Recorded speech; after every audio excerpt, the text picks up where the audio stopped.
오늘 이 시간에는 함께 읽으신 본문의 말씀을 중심으로 교회에 대한 14번째 말씀을 여러분과 나누도록 하겠습니다. 설교 제목은 이렇게 잡았습니다. 한 번만 따라해 주시기 바랍니다. 교회는 능력이 아니라 매력이 필요합니다. 저는 오늘 본문의 말씀을 읽어가면서 이미 저와 여러분이 잘 아시는 교회는 세상의 빛과 소금이다라고 하는 주님의 말씀을 저희가 오늘 나누게 될 텐데요. 조금 다른 각도에서 좀 접근해 가려고 합니다. 그러면서 말씀을 묵상하면서 우리 교회들이 그리고 교회를 섬기는 성도들이 늘 해왔던 싸움 중에 하나가 뭐냐 하면 능력 있는 그리스도인 그리고 능력 있는 교회가 되기를 원하는 싸움을 많이 해왔던 것 같습니다. 그럼에도 불구하고 그 능력 있는 그리스도인과 그리고 능력 있는 교회를 추구했던 우리들 안에 있었던 많은 아픔과 상처들이 도리어 주님이 그려가고 계시는 교회의 아름다움과 성도의 기쁨을 누리는 삶을 혹시 저해하지는 않았는가? 그것은 하나님께서 우리에게 그려주신 그림을 우리가 혹시 잘못 이해하거나 바라본 것은 아닌가라고 하는 생각을 오늘 본문의 말씀을 묵상하면서 갖게 되었습니다. 그래서 오늘 우리 사랑하는 식구들에게 교회는 능력이 아니라 어쩌면 매력이 필요한 게 아닌가라고 하는 주제의 말씀으로 여러분과 좀 말씀을 나누고자 합니다. 말씀을 듣는 동안에 저와 여러분이 이런 생각을 좀 많이 해봤으면 좋겠습니다. 계속 말씀을 듣는 내내 나는 능력 있는 그리스도인이 되기를 원했는가라고 하는 질문도 한번 던져보시고 동시에 나는 매력이 있는 그리스도인이고 매력이 있는 성도인가 라고 하는 물음을 물어가면서 오늘 하나님께서 우리에게 주신 음성을 한번 들어보기를 소망합니다. 제가 몇 주 전인가 여러분에게 이렇게 말씀을 드린 적이 있습니다. 하나님의 말씀을 읽으실 때 아주 복잡하고 여러 가지인 것 같지만 두 가지 각도에서 말씀을 읽어가시면 선명하게 잡아가실 수 있는 툴을 잡으실 수 있다고 말씀드렸습니다. 그 중에 하나가 뭐냐 하면 성경은 어떤 표현들로 구성되어 있느냐 하면 하나는 무엇은 무엇이다 라고 하는 서술형으로 되어 있습니다. 이렇게 서술형으로 되어 있는 것은 저와 여러분에게 하나님께서 하나님의 마음과 하나님의 인격과 하나님의 존재와 하나님의 계획과 약속을 알려주시는 하나님의 진리를 드러내는 구절들이라 보시면 됩니다. 그래서 그 진리들은 변하지 않습니다. 예를 들면 이런 것이죠. 하나님은 사랑이시다 라고 말씀하십니다. 구어체를 문어체로 바꿨기 때문에 느니라, 이니라, 시라 이렇게 끝나기도 하지만 내용은 똑같습니다. 무엇은 무엇이다라고 표현되는 것이죠. 하나님은 사랑이시다. 이건 진리입니다. 절대 변하지 않습니다. 이것은 하나님께서 어떤 분이신지를 우리에게 알려주시는 부분이거든요. 예를 들어 예수님이 이렇게 말씀하셨습니다. 나는 포도나무여 너희는 가지다 이렇게 말씀하셨죠. 모노체로 바꾸더라도 나는 포도나무이고 너희는 가지이니라 이렇게 표현하더라도 패턴은 똑같습니다. 무엇은 무엇이다. 이건 변하지 않습니다. 절대 사람은 나무가 될 수 없고 주님을 가지로 만들어서는 안 된다는 것입니다. 이런 말씀들을 대할 때 우리들에게 요구되는 태도는 뭐냐 하면 그 말씀들을 믿을 것인가 믿지 않을 것인가. 믿음이란 단어를 조금 더 설명하면 내 마음에 받아들일 것인가 받아들이지 않을 것인가로 저와 여러분의 태도가 결정되는 것입니다. 그래서 말씀을 읽으시고 묵상하시다가 항상 하나님께서 무엇은 무엇이다 라고 말씀하시거든 저와 여러분에게 하나님이 요구하시는 태도는 그것을 받아들일 것인가 거절할 것인가의 태도를 우리에게 요구하신다는 사실을 인정하시고 그런 말씀들을 믿음으로 받으시기를 주의 이름으로 축원합니다. 예수 믿음도 제가 이렇게 설명해 드렸죠. 예수 믿음도 우리의 행동으로 설명하는 게 아닙니다. 가장 원초적인 그림은 뭐냐 하면 예수를 믿는다는 것은 예수를 받아들일 것이냐 거절할 것이냐는 것입니다. 받아들인다는 것이 영접이거든요. 그러니까 말씀을 받는다라고 하는 건 뭐냐 하면 항상 나에게 그 말씀이 내 안에 들어와 있을 수 있도록 할 것인가를 선택하는 결정을 하는 것입니다. 성경의 또 한 가지 표현들은 어떻게 되어 있는가? 하나는 무엇은 무엇이다 서술형으로 되어 있다면 또 한편의 글들은 대부분 무엇을 하라 혹은 하지 말라 이렇게 기록되어 있습니다. 마귀를 대적하라 라고 되어 있죠. 그러니까 마귀를 대적하라 라고 하는 것은 저와 여러분에게 무엇을 요구하는가 그런 패턴의 하나님의 말씀들은 순종할 것인가 불순종할 것인가. 아까 서술형들은 믿을 것인가 믿지 않을 것인가. 명령형의 글들은 순종할 것인가 순종하지 않을 것인가에 따라 저와 여러분에게 전혀 다른 결과들이 오게 될 거라는 것입니다. 안식일을 기억하여 거룩하게 지키라. 이건 명령형이죠. 여기에는 순종과 불순종의 문제가 남겨져 있다는 거예요. 순종하는 자들은 왜 하나님께서 안식일을 거룩하게 지키라고 말씀하시는지 지켜서 순종하면 알게 될 것입니다. 불순종하게 되면 그 불순종의 열매를 맺게 될 거라는 거죠. 여러분, 마귀는 두려워할까요? 대적할까요? 대적하라 하셨잖아요. 그러니까 마귀를 무서워할 게 아니라 대적하셔야 합니다. 순종하셔야 합니다. 순종하시면 그 열매를 보게 될 것입니다. 저는 우리 사랑하는 계산제일교 식구들이 말씀을 읽을 때 이 두 패턴을 염두에 두시고 성경 말씀 어렵게 생각하지 마시고 여호와는 나의 목자시다 라고 말씀하잖아요. 그건 어떻게 하자고요? 믿자고요. 받아들이자고요. 아멘. 여호와는 나의 목자심을 믿으시기 바랍니다. 그러니까 그렇게 하나님 말씀 받아들이시고요. 우리에게 주시는 명령이 있잖아요. 쉬지 말고 기도하라. 이것은 저와 여러분의 순종과 불순종을 요구하신다는 사실을 알고 순종의 태도를 가지시기를 간절히 소망합니다. 서두에 이 말씀을 드리는 이유, 오늘 본문 13절부터 16절도 이 두 가지 패턴의 내용들이 담겨져 있습니다. 13절부터 15절까지는 주님께서 무엇은 무엇이다라고 설명해 주시는 내용이에요. 그 중에 제일 중요한 두 가지 내용이 뭐냐면 13절 초반, 14절 초반이죠. 한번 같이 13절부터 읽어볼까요? 읽습니다. 시작. 너희는 세상의 소금이니 소금이 만일 그 맛을 잃으면 무엇으로 짜게 하리요? 후에는 아무 쓸데없어 다만 밖에 벌어져 사람에게 밟힐 뿐이라. 아멘. 13절 초반에 뭐라 그래요? 너희는 세상의 뭐라고요? 소금이다. 이렇게 말씀하시죠. 그러니까 이건 하나님의 진리란 말이에요. 이건 변하지 않는다는 말이에요.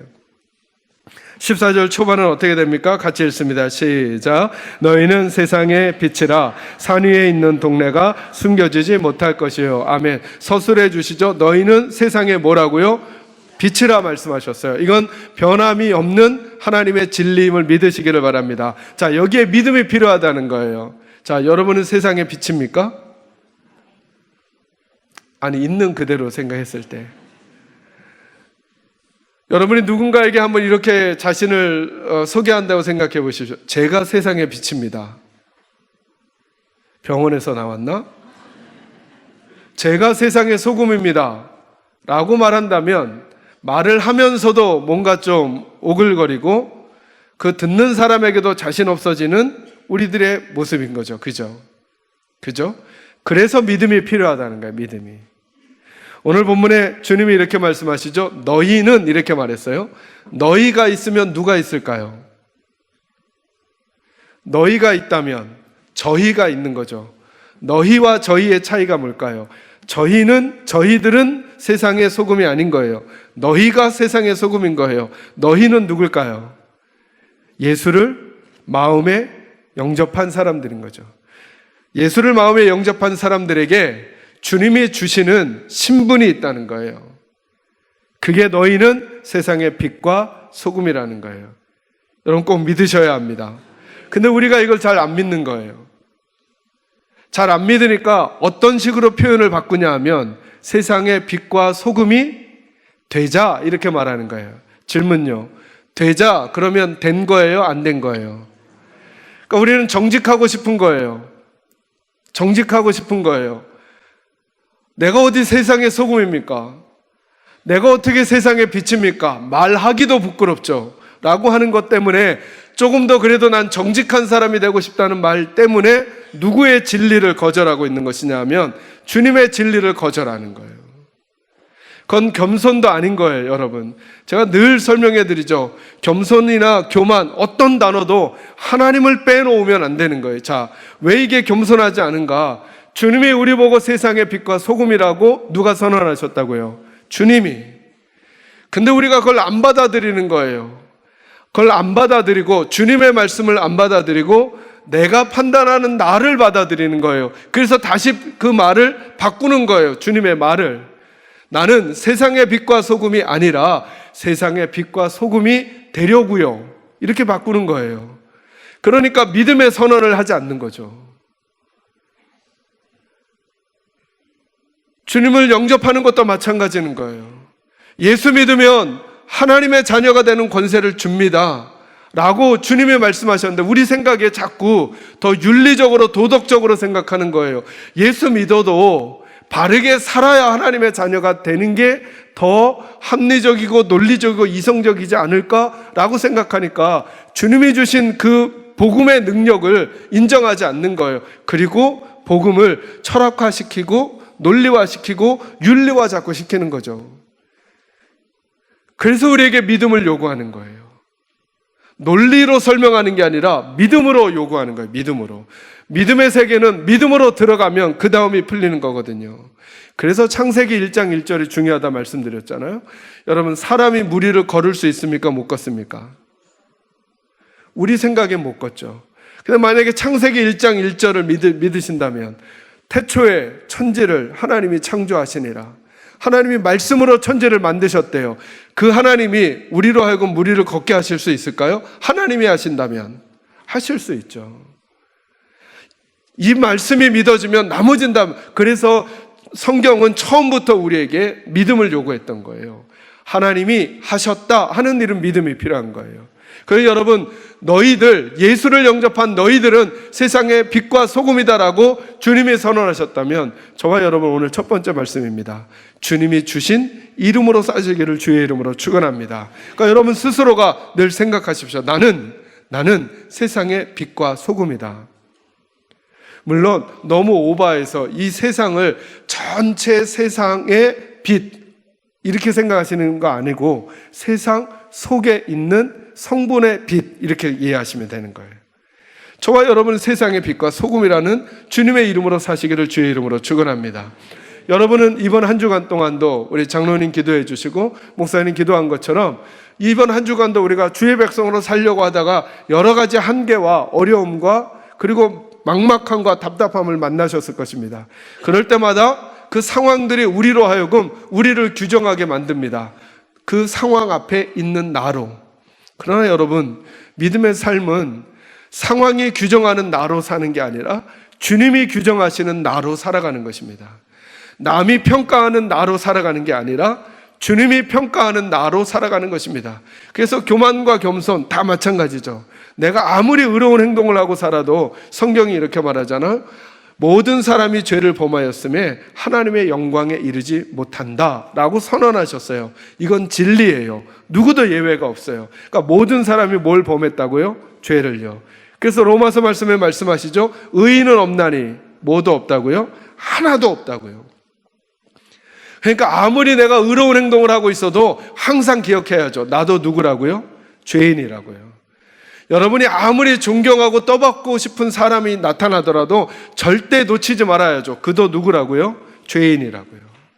오직 우리가 떠받들고 의지할 분은 예수밖에 없어요. 나머지는 다 선언하셨잖아요. 근데 우리가 가끔 오해하는 거예요. 가끔. 자꾸 사람 의지하고 사람 신뢰하고 내가 의로운 행동을 하면 나를 신뢰하고 나를 높이고 자꾸 실수하는 거예요. 주님이 규정하신 나, 주님이 선언하신 나로 살지 않고 내가 생각하는 나, 남이 평가하는 나, 상황이 몰고 가는 나를 나로 인정하는 거예요. 아무리 절망 가운데 있어도 여러분은 하나님의 백성임을 잊지 마시기 바랍니다. 아무리 잘 되는 상황에 있어도 저와 여러분은 하나님 없이는 아무것도 아님을 인정하는 믿음의 태도가 저와 여러분에게 있기를 주의 이름으로 축원합니다. 근데 여러분, 여기 소금과 빛에 대한 설명을 좀 더 보시기 바랍니다. 13절, 너희는 세상의 소금이니 소금이 만일 그 맛을 잃으면 무엇으로 짜게 하리요? 후에는 아무 쓸데없어 다만 밖에 벌어져 사람에게 밟힐 뿐이니라. 그러니까 소금의 역할은 뭐라고 말씀하시는 거예요? 짜게 하는 거라는 거예요. 기억해 놓으시고요. 14절, 너희는 세상의 빛이라. 산 위에 있는 동네가 숨겨지지 못할 것이요 사람이 등불을 켜서 말 아래 두지 아니하고 등경 위에 두나니 이러므로 집안 모든 사람에게 빛이 느니라. 아멘. 빛은요, 뭐 한다고요? 빛만 있으면 산 위에 있는, 아무리 멀리 있는 동네도 숨겨지지 못할 거라는 거예요. 그래서 빛은 어떻게 하냐면 사람이 빛을 켜서 말 아래 두지 않는데요. 이 말이 무슨 말일까요? 동물 말일까요? 이게 말이 너무 어려워요. 말이 어려워서 말이 무슨 뜻인지 말을 이해할 수가 없어요. 그래서 잘 읽어보면 이게 말이 뭐냐 하면 대접을 말하는 거예요. 대접. 영어로 bowl이라고, 대접이거든요. 누구든지 사람이 불을 킨 다음에 대접으로 덮어놓는 사람 없다는 거예요. 불을 켜는 이유는 뭘까요? 어디 위에 둔다고요? 등경이란 말도 어렵죠? 스탠드 위에 놓는다고요. 스탠드 위에 올려놓는다고요. 왜요? 빛의 역할은 뭐니까요? 밝히는 거니까. 그런데 우리 예수의 사람들 중에 우리가 소금이고 빛인데 우리의 역할을 안 하고 있다는 거예요. 그래서 그렇게 선언하신 주님이 이제 우리에게 무엇 하라라고 명령하시는 말씀이 나와요. 그게 16절이에요. 16절 같이 읽을까요? 읽습니다. 시작. 이같이 너희 빛이 사람 앞에 비치게 하여 그들로 너희 착한 행실을 보고 하늘에 계신 너희 아버지께 영광을 돌리게 하라. 아멘. 여기 이제 명령이 나오는 거죠. 이건 우리의 태도는 뭘 결정하는 거라고요? 순종할 것인가? 순종하지 않을 것인가? 그런데 많은 경우 어떻게 하느냐? 우리가 소금인데도 소금의 역할을 안 하고 있다는 거예요. 소금인데 빛인데도 자꾸 어디에다가 대접으로 빛을 덮어놓고 등경 위에 있지 않는다는 거예요. 그러면서 이 말씀을 해주시는 것이죠. 너희는 세상의 소금과 빛이니까 세상의 소금과 빛으로 살라는 거예요. 소금과 빛으로. 이제 풀어갈 숙제가 뭐냐면, 그렇다면 소금과 빛으로 산다는 게 뭐냐는 거예요. 그걸 오해하느라고 우리 교회는 늘 능력 싸움을 했던 거예요. 여러분, 어둠을 쫓는 가장 좋은 방법이 뭘까요? 어둠을 물리칠까요? 아니면 빛을 켤까요? 자, 이 패턴을 한번 잘 유념해서 생각해 놓으세요. 이 예배당 안에 딱 들어왔는데 불이 다 꺼져 있어요. 그죠? 그럼 그 어둠을 해결해야 되잖아요. 어둠의 문제를 해결할 때 어둠을 밀어낼까요? 아니면 빛을 켤까요? 빛을 켜는 거죠. 그럼 이렇게 표현해도 될까요? 어두운 게 문제가 아니라 무엇이 없는 게 문제예요. 빛이 없는 게 문제인 거죠. 이해되시나요, 여러분? 어느 음식이 맛이 없어요. 그죠? 맛이 없는 걸 물리치는 게 아니고 소금을 넣으면 되는 거죠. 맛이 없는 게 문제가 아니라 소금이 없는 게 문제가 되는 거죠. 많은 경우 교회들이 마귀를 쫓아낸다 그래요? 귀신을 쫓아낸대요? 아니죠. 귀신을 쫓아내는 가장 좋은 방법은 귀신을 쫓는 게 아니죠. 누구를 모셔오는 게 좋은 방법일까요? 예수를 모셔오는 거죠. 생각보다 우리가 예수를 잘 모르는 거예요. 생각보다 예수를 많이 안 모셔오는 거예요. 예수를 안 모셔오고는 능력을 가지려고 하는 거예요. 그 두 번째 말씀은 뭐냐 하면, 주신 이름으로 살아가는 우리들이 기억해야 될 게 뭐냐 하면, 능력은 내 것이 아니라 주님의 것이라는 거예요. 그러니까 능력은 주님의 것이니까 내가 능력을 가지려고 하면 안 되는 거죠. 자꾸 우리가 세상의 소금이라니까 짜게 하려고 그래요. 자꾸 우리가 짜게 하려다가 완전히 절여버리는 수가 있어요. 짜라니까 자꾸 짠돌이가 되거나 아니죠.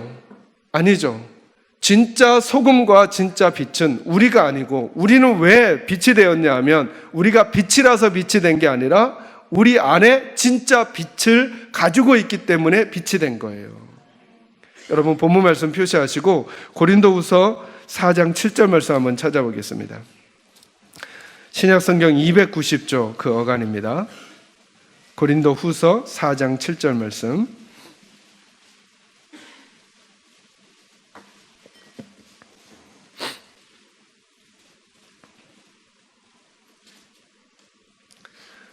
고린도후서 4장 7절 같이 읽겠습니다. 시작. 우리가 이 보배를 질그릇에 가졌으니 이는 심히 큰 능력은 하나님께 있고 우리에게 있지 아니함을 알게 하려 함이라. 아멘.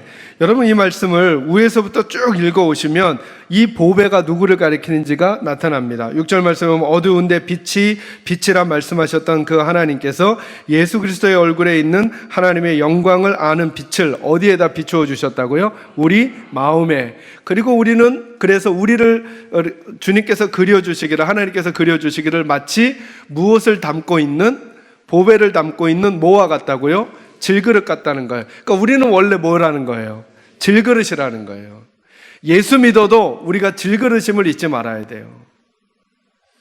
그런데 왜 우리가 주님 앞에 귀한 그릇으로 취급받을까요? 우리 안에 누가 담겨져 있으니까? 보배인 예수 그리스도가 담겨져 있으니까. 이게 예수 믿음의 그림인 거예요.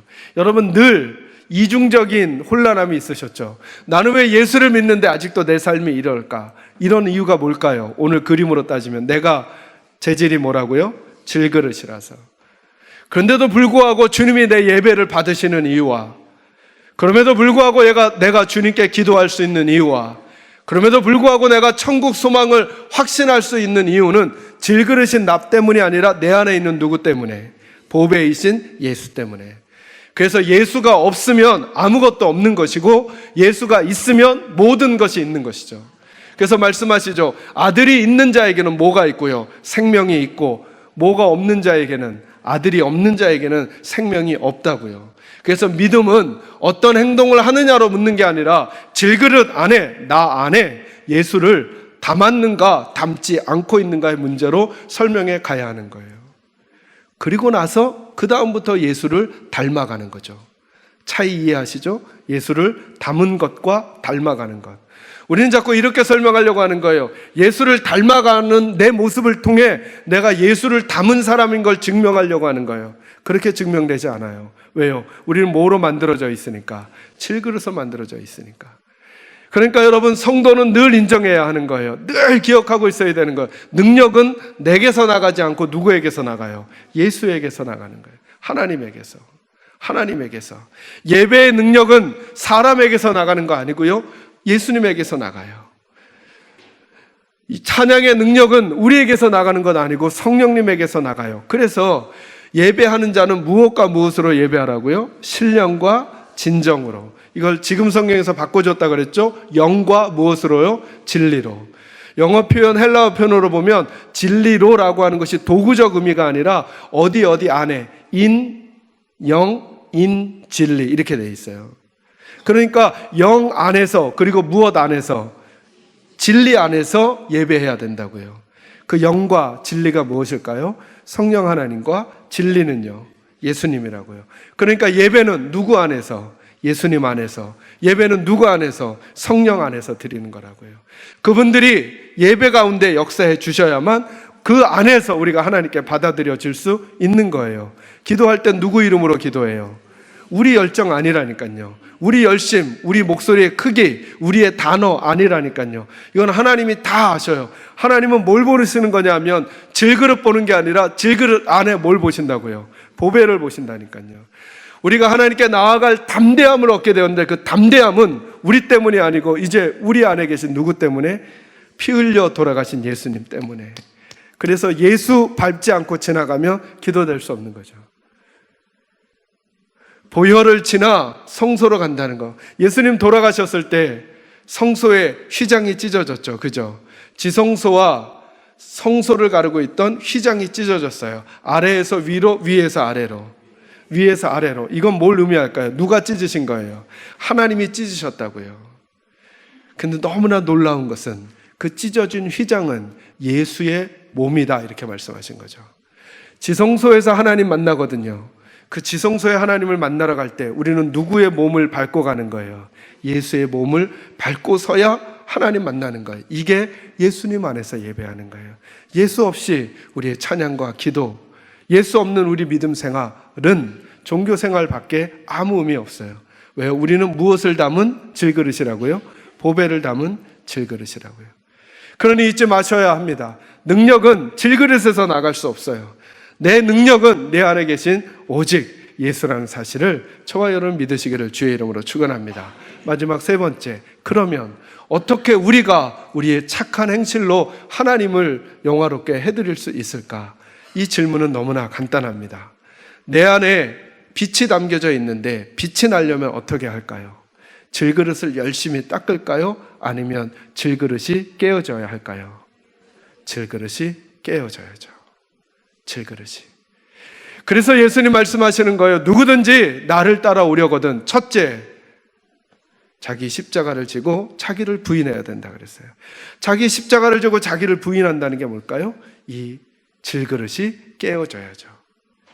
작게 깨어지면 빛이 얼만큼 나갈까요? 조금. 많이 깨어지면요, 많이. 그래서 이제부터 저와 여러분이 해야 하는 싸움의 종류가 달라진 거예요. 내가 얼마나 능력 있는 종이 될 것인가의 싸움이 아닌 거였어요. 우리는 수많은 능력 있는 종들을 보아왔고, 우리는 수많은 능력 있는 성도를 보아왔고, 우리는 수많은 능력 있는 교회를 보아왔어요. 그리고 그 끝에 예수의 이름이 남기보다는 그 능력 있는 사람과 능력 있는 성도와 능력 있는 교회의 이름은 나타나는데, 과연 우리가 얼마나 주님의 빛을 드러냈는가라고 하는 질문 앞엔 잠깐 멈칫할 수밖에 없잖아요. 이제 우리의 싸움은 조금 다른 싸움이 돼야 하는 거죠. 저와 여러분이 얼마나 능력을 소유할 것인가가 아니죠. 이미 우리는 능력이 있어요. 우리 안에 예수와 성령님이 계시니까. 근데 그분이 우리를 통해 나가지를 못하는 거예요. 왜요? 질그릇이, 그 질그릇 대접이 그 빛을 다 가리고 있으니까. 사람들 중에 아무도 불을 켜서 그렇게 하는 이는 없는 거예요. 그러려고 빛을 켜는 사람은 없는 거예요. 그러니 이제 우리에게서 빛이 나가려면 우리가 깨어지는 싸움을 해야 하는 거죠. 딱딱했던 우리가 부드러워지는 싸움, 거칠었던 우리가 매너 있어지는 싸움, 날카로웠던 우리가 품어주는 싸움, 이 싸움을 하는 거예요. 에베소 6장 12절에 그래서 이렇게 말하죠. 이제 우리가 싸우는 싸움은 혈과 육의 싸움이 아니래요. 우리가 자꾸 영적 싸움 그러면 이 싸움이라는 단어에 걸려가지고 이 세상에서 이기고 누르고 압제하는 그런 그림을 자꾸 그리는 거예요. 그 싸움을 말하는 게 아니에요. 전혀 다른 태도와 다른 방식과 다른 자세로의 싸움을 말하는 거예요. 그게 영적인 싸움인 거예요. 영적인 싸움. 어떻게 해요? 질그릇인 마귀에게 습관지어지고 훈련되어졌던 이 세상의 패턴에 익숙했던 이 질그릇의 패턴을 깨어버리고 깨어지면 자꾸 내가 부인되고 깨어질 때마다 그 속에서 하나님의 빛이 나를 통해 나가기 시작하는 거예요. 어떤 사람이 이렇게 할 수 있는가? 하나님께 놀란 사람이. 제가 가끔 모세와 이스라엘 사람들의 이야기를 해주죠. 이스라엘 사람들은 모세에게 놀랐어요. 하나님께 놀란 게 아니라 하나님 앞에 쓰임받는 모세에게 놀라니까 이스라엘 사람들은 평생 그들의 마음이 뭐냐면 모세 없이는 못 산다는 거예요. 하나님이 계시는데도 모세 없이는 못 산다는 거예요. 그래서 우상을 만들잖아요. 불안불안하니까. 근데 모세는 하나님께 놀랐어요. 하나님께 놀라니까 그가 가면 갈수록 그의 온유함은 부드러워지는 거예요. 부드러워진다는 건 뭐예요? 자기 줏대가 없어지는 거예요. 부드러워진다는 건 뭐예요? 자기 자존심이 자꾸 없어진다는 거예요. 부드러워진다는 건 뭐예요? 자기 목소리를 자꾸 낮춘다는 거예요. 왜요? 하나님의 능력을 봤으니까. 내가 세지지 않더라도, 내 목소리 크지 않더라도, 내가 강해지지 않더라도 내 하나님만 나와 함께하고 계시면 되는구나. 그래서 모세는 그 온유함이 지면에 어떤 사람들보다 승했다 그랬어요. 모세는 원래 온유한 사람이 아니었어요. 그는 목소리가 작은 사람이 아니었어요. 나이 40에는 자기 힘으로 민족을 해방시키려고 했어요. 그러다가 애굽 사람 죽이고 도망자가 됐죠. 나이 80에 하나님이 부르셨을 때 그는 안 간다고 하나님하고 말해요. 제가 말씀드렸잖아요. 하나님께 안 간다고 그가 된 핑계가 뭐였다고요? 그는 말을 잘 못한다고. 말을 잘 못하는 그가 하나님하고 말싸움을 할 정도로 그는 마음이 딱딱했던 사람이에요. 근데 그런 그가 점점점 광야 40년을 보내면서 하나님께 놀라기 시작했어요. 능력은 내 말이 아니고, 능력은 내 지식이 아니고, 능력은 내게서 나가는 것 아니고 하나님에게서 나오는 것이구나. 그래서 그는 나는 아무것도 아니어도 하나님이 계신다면 되는구나. 그래서 그가 이렇게 고백하죠. 하나님께서 함께 가지 아니하시려거든 우리를 가나안 땅으로 올려보내지 마십시오. 하나님이 같이 가 주셔야만 우리는 갈 수 있습니다. 이렇게 고백하죠. 왜요? 그는 능력이 누구에게서 있는 것인지 알았거든요. 그 하나님께서 저와 여러분을 성전 삼아 우리 안에 들어와 계시면서 우리에게 새 이름을 주셨어요. 너희는 세상의 빛과 소금이라고. 우리는 더 짜게 하려고 노력할 필요 없어요. 우리는 다른 사람이 어둡다고 너 왜 이렇게 어둡냐고 너무 이 말을 많이 할 필요 없어요. 그냥 우리가 비치면 알게 될 거예요. 거기가 어두웠었다는 걸. 우리가 소금이면 알게 될 거예요. 우리가 가서 거기가 맛있어진다는 걸.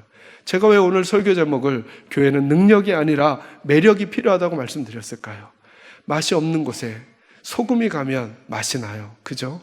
아무것도 볼 수 없는 곳에 빛이 가면 아무리 희미한 빛이더라도 어슴풀에 무엇인가를 보게 되기 시작할 거예요. 그 역할이 우리들이라는 거예요. 우리들이 가서 그 역할 해달라는 거예요. 어떻게 해요? 나를 부인하고 예수를 드러내면서.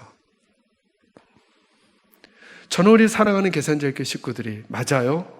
마치 교회는 세상의 어두움을 지적해 주는 곳이어야 될 것 같은 생각을 많이 하는 거예요. 너희는 어두워. 너희는 어두워. 그러나 여러분, 세상은 우리가 그냥 빛으로만 있기만 해도 스스로가 어두웠다는 것을 느끼게 될 거예요. 근데 왜 세상은 그것을 못 느낄까? 교회가 밝지 않아서는 아닌가? 우리도 세상과 똑같이 빛이신 그리스도를 우리라고 하는 대접으로 담고 있고, 우리 가정도 똑같이 아내와 남편이 빛이신 예수 그리스도를 우리라는 질그릇으로 덮어버리고는, 그리고는 그 가운데서 서로가 서로를 어둡다고 말하고 서로가 서로를 맛이 없다고 말하기 시작하니까 싸우고 다투고 상처 입고 상처 받을 일밖에 남지 않은 것은 아닌가? 어찌 주님은 우리에게 그 일은 가질 만한 자격과 조건이 안 되는 것 같은데 너희는 세상의 소금과 빛이라고까지 말씀하실까? 저와 여러분에게 거는 주님의 기대가 있기 때문이죠. 저는 이런 말씀을 읽을 때마다 우리가 하나님을 믿기도 하지만 하나님도 우리를 믿어주시는구나. 믿어주시고 우리에게 그분의 이름을 대고 너희는 세상의 소금과 빛이라고 말씀해 주시는구나. 그 하나님의 믿음과 기대가 느껴지시는 성도들마다, 그래, 내 질그릇을 깨트려 내 안에 비치신 주님이 드러나는 믿음의 삶을 욕심내지 않아도 되겠습니다. 우리가 있는 자리에서 우리가 할 수 있는 수준으로 남을 지적하고 남을 바꾸기 위해서가 아니라 그냥 내가 우리 주님 너무 좋아, 주님께 그 부분 깨어드리고 내어드려 주님의 빛이, 주님의 그 소금의 맛이 어떤 매력으로 주변을 바꿔가는지를 보며 살아가는 그 믿음의 증인들이 저와 여러분이 꼭 될 수 있기를 주님의 이름으로 축원합니다. 기도하겠습니다.